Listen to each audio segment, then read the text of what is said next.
Start. And action. On November 25th, 1999, 5-year-old Elian Gonzalez was found by two fishermen clinging to an inner tube 3 miles off the coast of Florida. Before being found, Elian was part of a 17-foot refugee boat, accompanied by 11 others, including his mother, in an effort to escape the communist country of Cuba and head to the U.S. Elian was the only survivor. A little history. During the Cold War in 1961, relations between Cuba and the United States were pretty much severed. In 1966, the U.S. legislation system enacted the Cuban Adjustment Act, which sought to provide a political asylum for Cuban immigrants who fled their country in hopes of a new life. Additionally, the nation also issued visas every year to Cuban immigrants under the wet foot, dry foot policy. So this policy basically stated that if they made it to the mainland, if immigrants made it to the mainland, they could stay, but if the Coast Guard intercepted them at sea, then they would be returned to Cuba. Since Elian had not yet reached land, the two fishermen that found him were scared that he would be sent back to Cuba, but because of medical reasons, he was sent to shore and was eligible to stay. So in a matter of hours, the innocent boy Elian Gonzalez would unknowingly find himself in the center of an explosive international custody battle between his family in Miami and his biological father back in Cuba.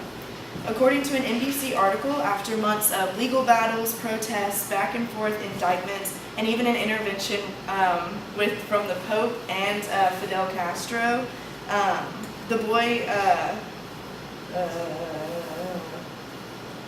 was removed from his Miami cousin's home, as he is the image that is the extraction. Just to explain the image a little bit more, so Elian was living in his uncle's house for a couple weeks after his father had requested custody. But the Miami family believed that he should stay in the United States, and then he soon became a political figure in the war against communism, and he even met with a lot of political figures during that time. So the image was taken by Alan Diaz from the Associated Press. This image was the home raid that Elian was in, and it was made famous pretty instantly.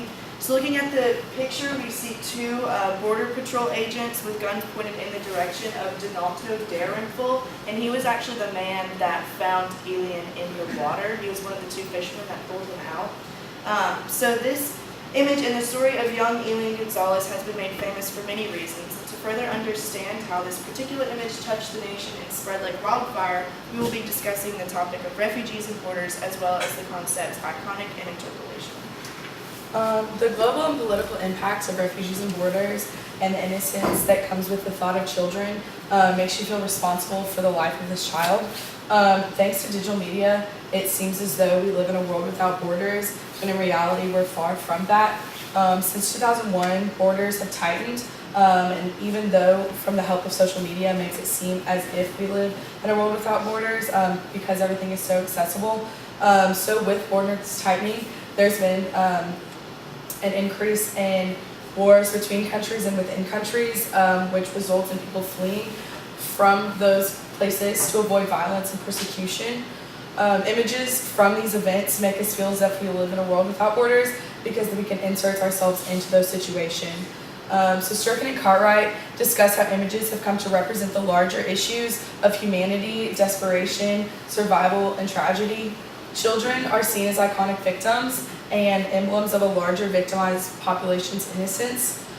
This image is so powerful because there is a child, and without even knowing what this picture is about, there is some sense of emotion that we all experience. This picture, though, represents a custody battle between a family, but more than just a family, it represents a custody battle between two countries and ultimately democracy and communism. So according to Sturken and Cartwright, to be interpolated is to be held or called out in a way in which you recognize yourself to be the person intended by the call. So one of the other reasons this picture was shown all over the news and social media is because the audience felt interpolated by how the situation was handled.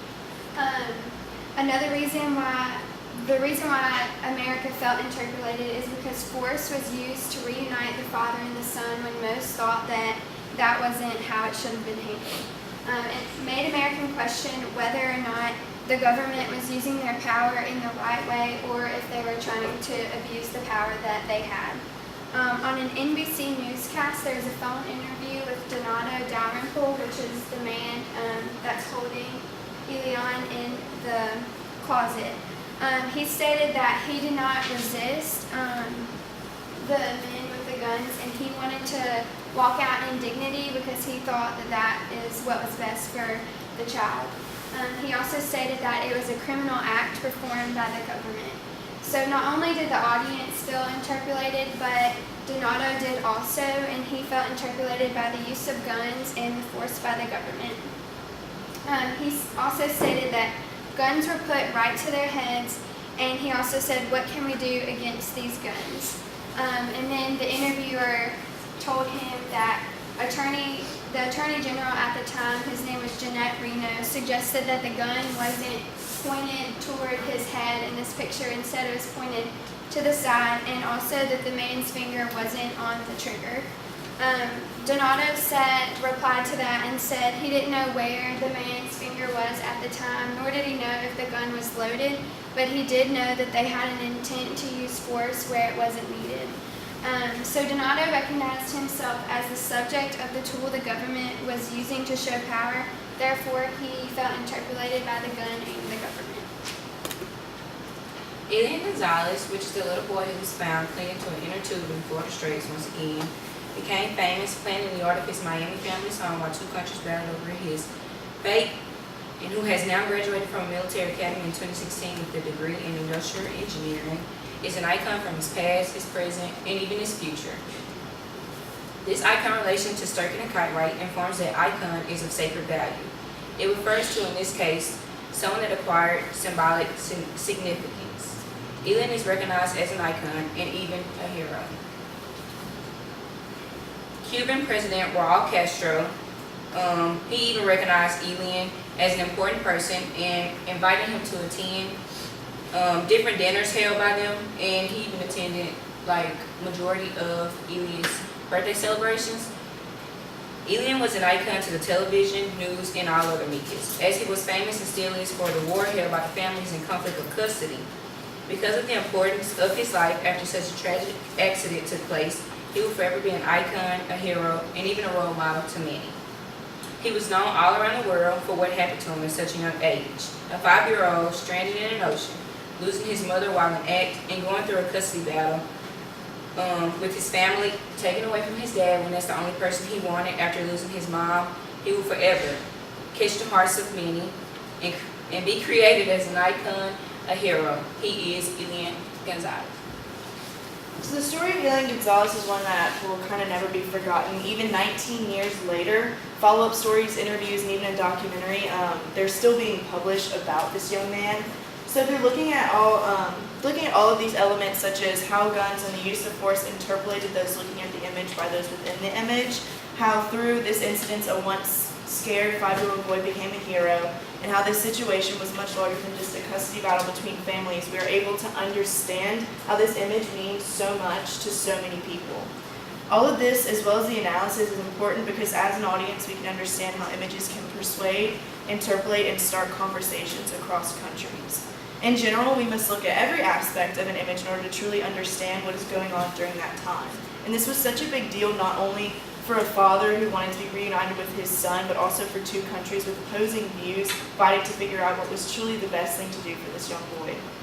It's easy to pick sides while just simply looking at the image with no backstory, but once the audience learns about the boy's story, why he was there, who was holding him, where he came from, how he got there, and etc., they can begin to attain a more knowledgeable standpoint and where they can understand why this is such a large topic that has lasted and is continued to being talked about for so long.